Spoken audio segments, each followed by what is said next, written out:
Et on en parle, je vous le donne en mille, de jeux vidéo dans cette deuxième partie d'émission. Les jeux vidéo, pardon. Youpi. Ah bah oui, vous, forcément, en tant que fan de jeux vidéo. D'ailleurs, fermez votre ordinateur. Là, je suis sûr que vous êtes en train de faire un Candy Crush à l'insu de tout le monde. Voilà, les jeux vidéo ne sont pas que pour les moments de loisirs, ils sont aussi utilisés très sérieusement dans les hôpitaux, notamment dans les hôpitaux en pédiatrie pour réduire le stress des patients, Didier. Eh bien oui, éloigner les enfants des jeux vidéo. Eh bien, à l'hôpital d'Yverdon, on fait tout le contraire. Le jeu vidéo sert à rendre le séjour à l'hôpital plus agréable pour les enfants. C'est une première en Suisse romande. Ça existe depuis cet été et cela intéresse beaucoup d'autres hôpitaux. Et ça se passe comment ? Il y a une PlayStation dans toutes les chambres.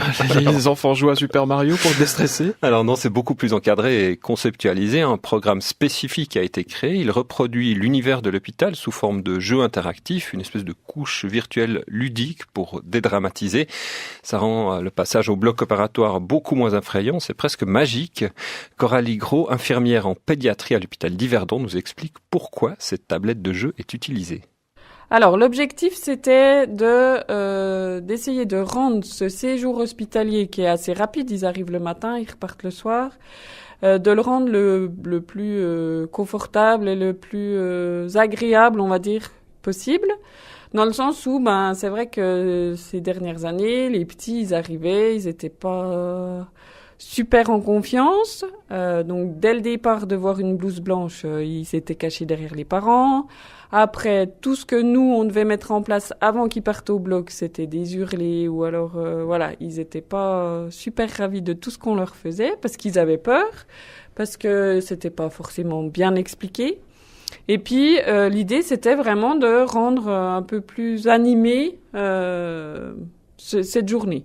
Et puis, on s'est rendu compte que la tablette, ça fait partie de la vie de tous ces petits-enfants, que ça soit sur le téléphone des parents ou sur la tablette ou sur la télé. Donc, c'est l'outil le plus adapté pour faire diversion. Alors, comment vous faites diversion ? Expliquez-moi, vous avez la tablette ici. Ouais. Alors, moi, j'allie la tablette à des méthodes hypnotiques, on va dire, dans le sens où je suis formée à l'hypnose, je suis en cours de formation aussi à l'hypnose. Et du coup, cette tablette est un très bon outil hypnotique, j'appelle ça, dans le sens où elle permet de centrer l'enfant sur autre chose que ce qui lui arrive vraiment. C'est-à-dire que on oublie un peu qui vient se faire opérer. On oublie que le docteur, il va enlever des amygdales ou je ne sais quoi. Et on part sur toute une autre histoire. C'est un peu créer des métaphores hypnotiques pour pallier ces côtés négatifs de la journée hospitalière. C'est pour quelle tranche d'âge ? Alors, la tablette, elle est idéale entre, je dirais, 5 et 8. Sachant qu'entre 4 et 10, je l'utilise volontiers. Passé 10 ans, j'adapte mon discours à ce qui va se passer de plus concret, moins imaginaire, je dirais. Et puis, en dessous de 4 ans, c'est quand même un peu plus compliqué parce que l'enfant de moins de 4 ans, il a du mal à se fixer sur quelque chose très longtemps. L'attention, elle est moins présente longtemps. Donc, il faut varier. Il y a la tablette, mais il y a tout un tas d'autres choses à mettre en place. Par contre, à partir de 4-5 ans, on arrive à faire des choses vraiment chouettes. Et puis, quand ils viennent, je leur explique la grande aventure. Donc, c'est toute une scène qu'on explique. L'hôpital a été filmé, numérisé, je pense que c'est comme ça qu'on dit, sous forme d'un dessin animé. Et le petit copain qu'on a créé va raconter tout ce qui va se passer le jour opératoire. Coralie Gros, infirmière en pédiatrie à l'hôpital d'Yverdon, qui utilise donc une tablette pour jouer et qui recourt à des métaphores hypnotiques. Expliquez-nous, Didier. Alors l'enfant arrive, on lui explique avec la tablette que son passage au bloc opératoire va être une grande aventure. Alors tous les lieux qu'il va traverser, sa chambre, le couloir ou la salle d'opération, ils sont recréés en jeu vidéo. Ça amuse l'enfant, ça détourne son attention et l'opération qui peut être terrifiante devient quelque chose de rigolo. Ça tombe bien, la petite Jessie, 6 ans, était là avant son opération. Écoutez comme l'infirmière Coralie Gros dédramatise tout ça avec la tablette. Tu viens faire quoi la semaine prochaine ? Opérer les amygdales. Est-ce que tu serais d'accord que, plutôt que de venir soigner tes amygdales, on dit que tu vis la grande aventure ? Est-ce que tu sais ce que c'est la grande aventure, d'ailleurs ? Non ? Tu veux que je te raconte ? Ouais. Ah ouais, je vais te raconter. C'est la tablette. Ouais, t'as vu, j'ai une belle tablette. Rose en plus, hein ? Alors, la grande aventure, c'est d'aller au pays des rêves. Bah ouais, tu vas faire dodo la semaine prochaine. Ouais. Eh ben, on va rentabiliser le temps. Pendant que tu fais dodo, au pays des rêves, tu as le droit de faire tout ce que tu veux. Tout. Cool. La petite fille que j'ai vue avant, elle veut jouer avec des licornes dans un château de princesse, enfin, je sais plus trop, et être une sirène. Oh, c'est beau ça. Toi, si tu pouvais faire tout ce que tu veux, qu'est-ce que tu aimerais faire? Être une fille. Ouais. Puis faire quoi avec en étant une fille? Être dans un palais. Ouais. Alors, tu sais quoi? On va créer un petit avatar, on appelle ça. C'est un petit personnage que je vais appeler Jessie, comme ça on sait que c'est le tien. Hein? Comme ça? Ouais. On va lui donner un âge. T'as quel âge, toi? 6 ans. 6 ans. C'est toi qui fais? Ouais. T'es déjà venu chez nous? Pas chez vous, mais dans cet hôpital, oui. Alors, je te montre. Regarde, la semaine prochaine, quand tu vas venir, on va t'installer dans une grande chambre. Il y aura peut-être 1 ou 2 petits copains avec toi. D'accord? Et puis, dans cette grande chambre, pour la grande aventure, il y aura des choses à faire. Regarde. À ton avis, c'est quoi ça? C'est un habit Ouais. Moi, j'appelle ça un déguisement. Ah oui? pour Et dis dormir. donc. Non. Pyjama. Ouais, aussi. Moi, je suis en pyjama. T'as vu? Eh ben, toi, tu seras en pyjama aussi. Moi, ça ressemble un peu à une robe de princesse quand même. Hein. Pour aller dans un palais, ça tombe bien, non? Oui. Oh ouais. Donc, je vais te prêter un déguisement. Parce que pour aller au pays des rêves, on peut pas garder les habits de la maison. D'accord? Ouais, cool. Et après, on peut aller se promener. Regarde. Le long du chemin, tu vois, on va aller se promener. Tu seras dans un lit. C'est comme une voiture. Ça devient un carrosse, ton lit. Tu seras assise avec la tablette, comme ça. Et puis, la copine qui est là, tu vois, elle va te proposer le long du chemin de trouver des petits trucs qu'on a cachés sur les murs, dehors et tout. Et puis, je vais te confier aux Schtroumpfs. Je les appelle les Schtroumpfs, ils sont habillés en bleu.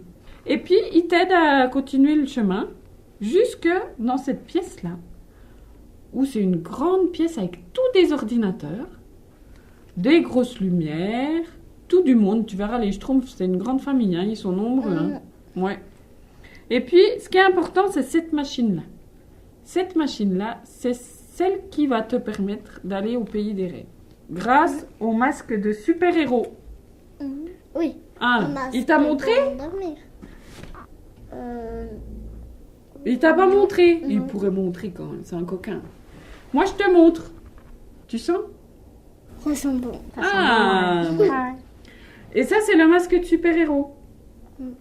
Au bout, il y aura un petit tuyau comme ça qui amène de l'air frais et on respire fort dedans et c'est comme ça qu'on part faire la grande aventure dans le palais.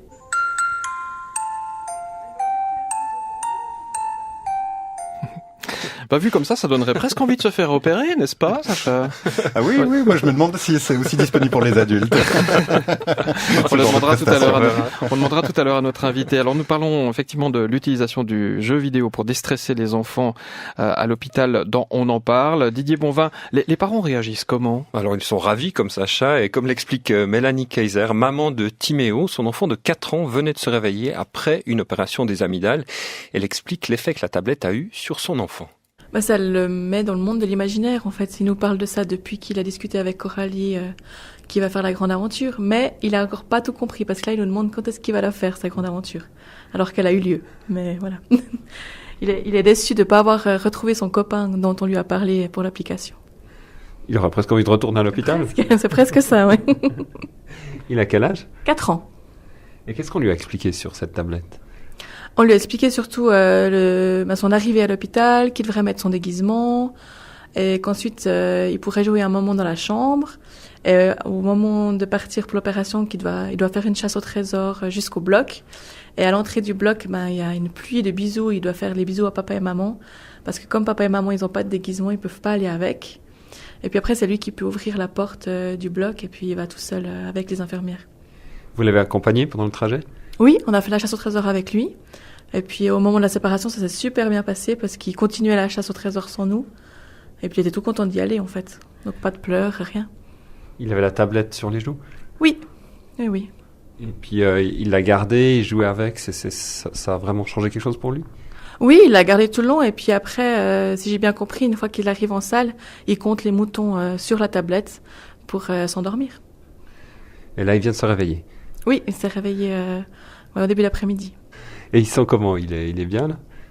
Là, il dit qu'il va bien, mais il n'a pas l'air encore très en forme. D'accord. Pour vous, c'est de découvrir cet accompagnement de l'enfant, qu'est-ce que ça vous a apporté en tant que parent? Nous, ça nous rassure parce qu'il est beaucoup dans le monde de l'imaginaire, encore à 4 ans, donc ça lui a permis de se projeter en fait, puis nous de pas trop non plus accentuer ce qui allait vraiment se passer. C'était aussi plus facile pour vous? Oui, tout à fait, tout à fait. Voilà, la maman du petit Timéo, 4 ans, donc qui venait de se réveiller. Mais au-delà de ce témoignage, Didier, est-ce que le recours au jeu et aux métaphores hypnotiques fait vraiment la différence?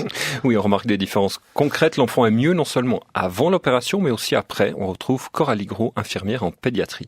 Ça a énormément changé. Le fait de défocaliser l'attention sur la grande aventure, ça change notre vie dans la prise en charge. Parce qu'on entend moins pleurer, parce que c'est vrai que toute la période préopératoire se passe beaucoup mieux.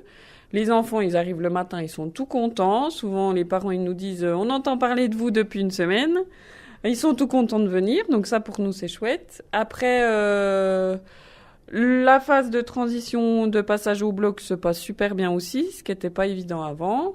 Le réveil, ça dépend tous des moments. Il y a des fois où c'est encore compliqué, ça reste un réveil d'une opération, mais on se rend compte que ils récupèrent quand même un peu plus vite aussi.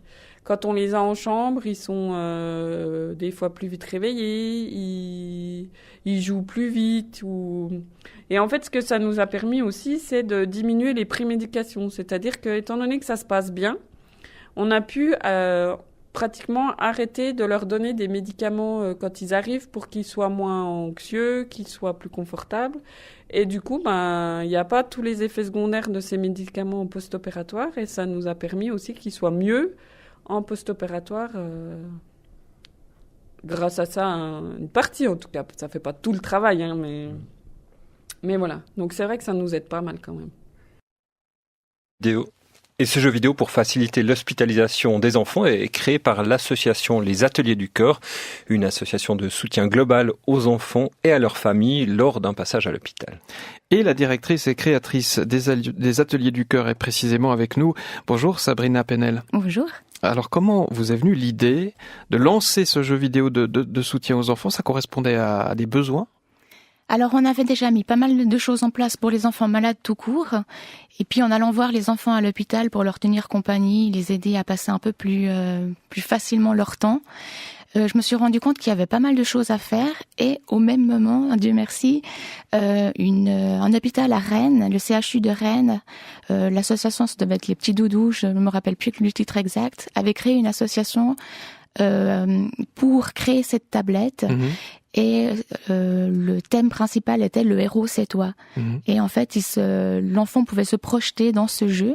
Alors les besoins français sont pas du tout les mêmes que les besoins suisses, donc il y a eu pas mal de choses à adapter, mais le besoin était quand même là. Alors justement, comment ça s'est passé la création de ce jeu? J'imagine qu'il y a dû y avoir pas mal d'allers-retours entre la pédiatrie et vous, entre le développement du jeu. Le parcours était un peu moins hypnotique, je dois avouer, mais sympathique quand même, c'était une expérience. J'ai eu de la chance de tomber sur l'hôpital d'Yverdon qui était hyper ouvert à cette application parce que justement ils étaient dans leur projet hypnose. Sinon peut-être que ça aurait été moins aisé, mais en tout cas super ouvert. Et puis en fait, alors j'ai eu de la chance de pas faire trop d'allers-retours moi-même. C'est surtout l'agence ADM Studio qui a développé le jeu, qui eux ont fait plus le plus gros du travail en fait. Moi j'ai fait la recherche de fond et le match entre eux.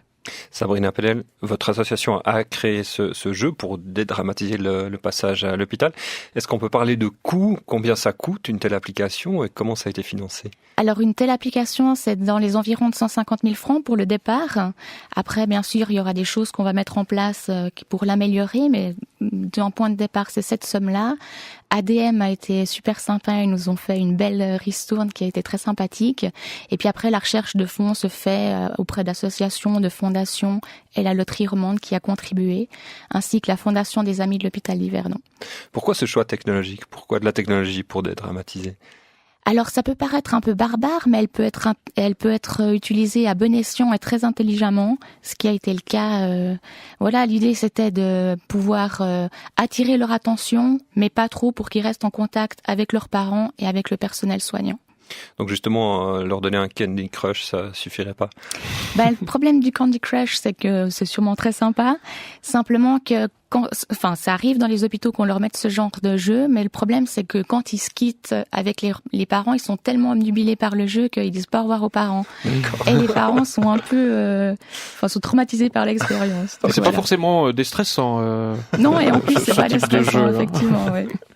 Pour l'instant, ce soutien par le jeu vidéo pour les enfants uniquement à l'hôpital d'Yverdon, il y a un futur dans les autres hôpitaux? Mais on espère, on croise les doigts d'ailleurs. D'ailleurs, je lance un appel solennel aujourd'hui. Non, on a rencontré plusieurs hôpitaux, mais c'est vrai que on a rencontré Aigle, on a rencontré le CHUV, mais c'est vrai qu'ils ont d'autres... Il y a des hôpitaux qui sont en construction, donc voilà, ils ont d'autres prérogatives. Les autres, ça viendra plus tard. On a d'autres rendez-vous qui suivent. Mmh. Et puis la question pour Sacha Horowitz, vous avez quelque chose de similaire prévu pour les grands? Alors on espère faire quelque chose pour les ados, mais c'est vrai que pour l'instant, on essaye de bien faire celle-ci, de bien la finaliser, et puis après la suite viendra. Voilà, pour le grand ado qu'est Sacha Horowitz. Je vous tiendrai au courant personnellement. Bon, on vous espère pas non plus un séjour à l'hôpital, non? Voilà, il faut quand même être Par contre, je me demandais, clair. cette application, elle est également efficace lors d'interventions chirurgicales avec des anesthésies locales. Est-ce qu'on arrive à détourner comme ça l'attention des enfants pendant une intervention? Exactement, on arrive très bien. Et puis aussi, on arrive aussi pour les enfants qui sont pas amenés, qui sont déjà hospitalisés, dans le sens qui ont déjà eu leur intervention. Et on arrive aussi à tenir... à détourner leur attention et faire en sorte que ça soit plus agréable grâce au jeu de l'application. Et ben voilà, qui l'eût cru, en tout cas pas les parents, qui l'eût cru que les jeux vidéo avaient cette vertu. Merci beaucoup Sabrina Penel d'être venue nous en parler. Vous êtes directrice des Ateliers du Cœur, l'association donc qui a créé ce jeu vidéo de soutien aux enfants hospitalisés utilisé à l'hôpital d'Yverdon. Vous souhaite une excellente journée. C'est tout pareil. Et c'était un dossier préparé par Didier Bonvin.